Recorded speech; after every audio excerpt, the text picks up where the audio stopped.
Assalamualaikum warahmatullahi wabarakatuh. Salam Om Swastiastu, Namo Buddhaya, salam kebajikan.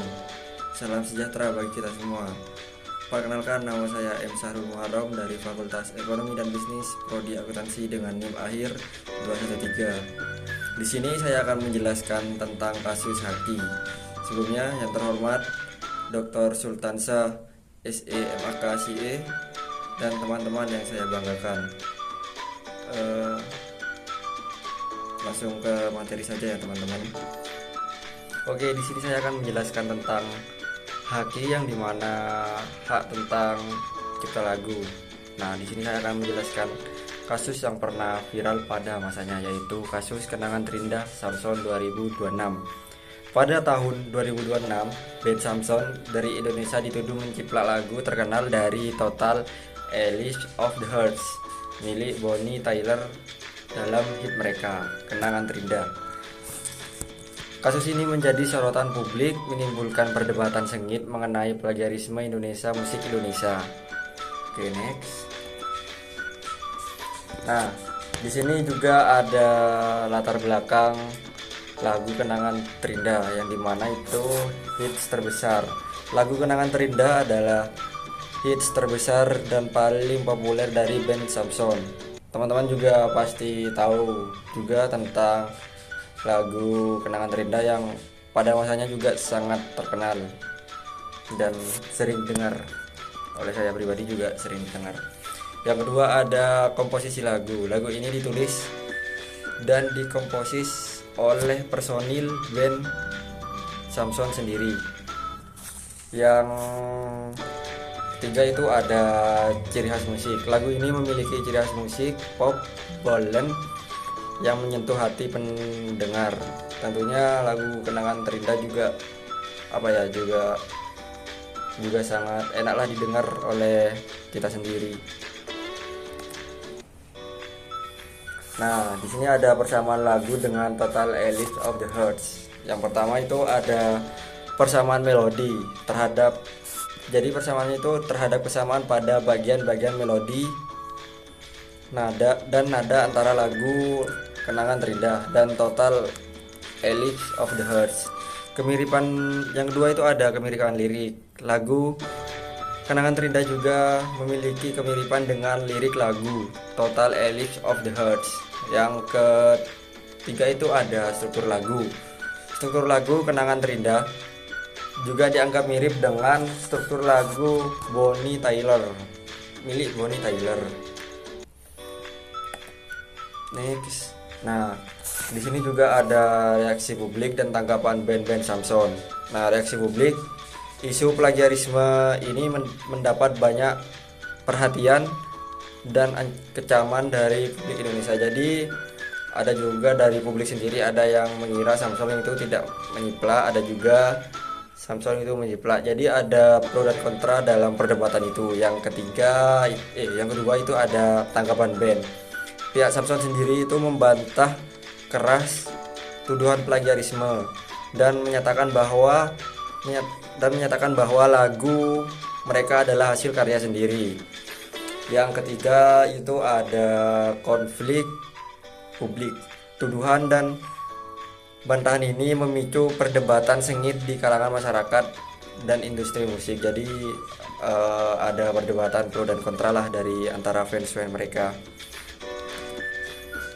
Yang selanjutnya itu ada proses hukum dan hukum penyelidikan. Jadi yang pertama itu ada laporan hukum. Kasus ini dilaporkan ke pihak berwenang untuk diselidiki secara hukum. Jadi dari yang menuduh Samson itu plagiarisme itu melaporkan ke pihak yang berwenang. Lalu ada investigasi plagiarisme. Jadi tim investigasi ini melakukan penyelidikan bahwasannya itu untuk menentukan ada atau tidaknya plagiarisme yang ada di lagu Kenangan Terindah. Yang ketiga itu ada hasil penyelidikan. Setelah proses hukum, hasil penyelidikan menyatakan ada indikasi kuat plagiarisme pada lagu Kenangan Terindah. Next.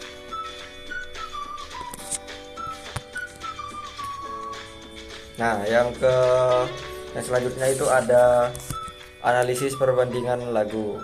Bisa dilihat ya teman-teman, di sini juga ada sedikit kemiripan dari lagu Kenangan Terindah sama lagu Total Eclipse of the Heart. Di sini juga ada beberapa kemiripan ya teman-teman, bisa dilihat.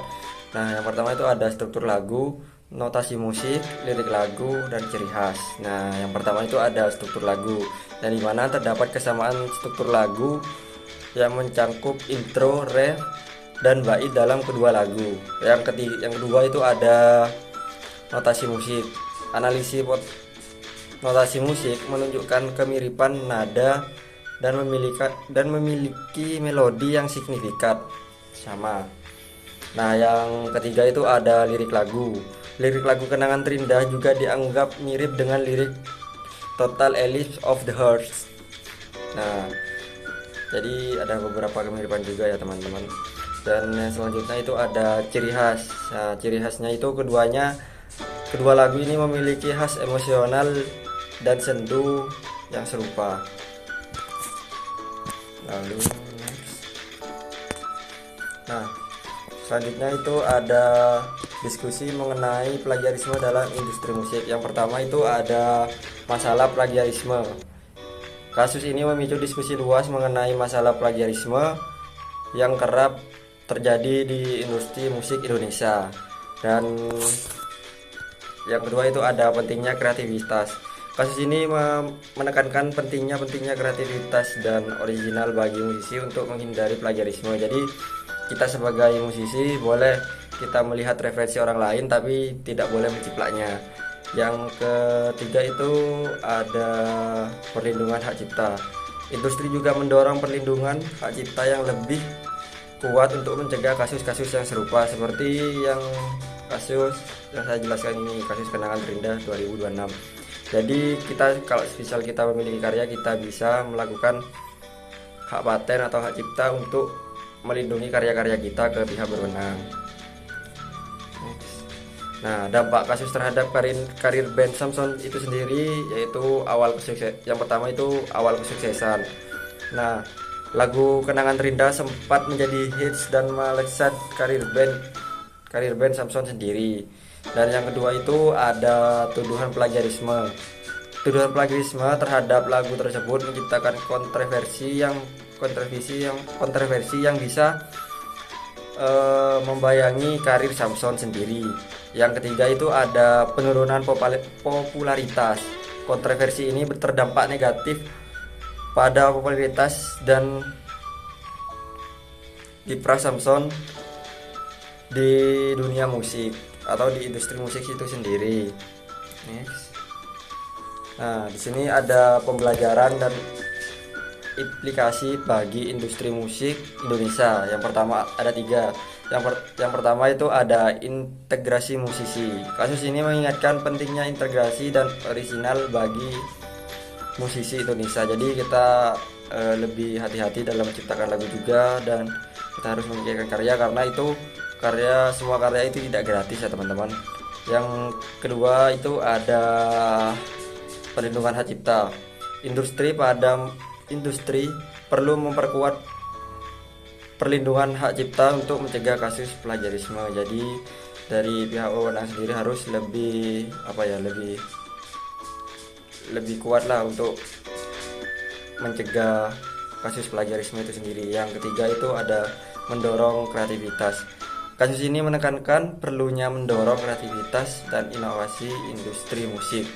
Jadi dengan adanya kasus ini kita bisa belajar bahwasannya kita tidak boleh menciplak sembarangan ke lagu orang. Boleh kita melakukan referensi tapi tidak boleh menciplaknya. Selanjutnya, nah di sini juga ada kesimpulan dan pesan moral. Kesimpulannya adalah kasus Kenangan Terindah menunjukkan masih adanya isu plagiarisme yang meresahkan industri musik Indonesia. Dan juga pesan moralnya, kasus ini menekankan pentingnya menghargai hak cipta, menjunjung tinggi integritas dan mendorong kreativitas asli. Jadi kita dari pesan moral ini kita bisa belajar bahwasannya kita harus menghargai karya orang, jangan asal menciplaknya. Kita boleh melakukan referensi saja, dan kalau misal kita mau melakukan kemiripan lagu, setidaknya kita izinlah ke mereka yang memiliki karya, atau kita bisa membeli karya itu sendiri. Mungkin itu dari saya. Apabila ada salah kata saya mohon maaf. Wabillahi taufiq wa hidayah. Wassalamualaikum warahmatullahi wabarakatuh.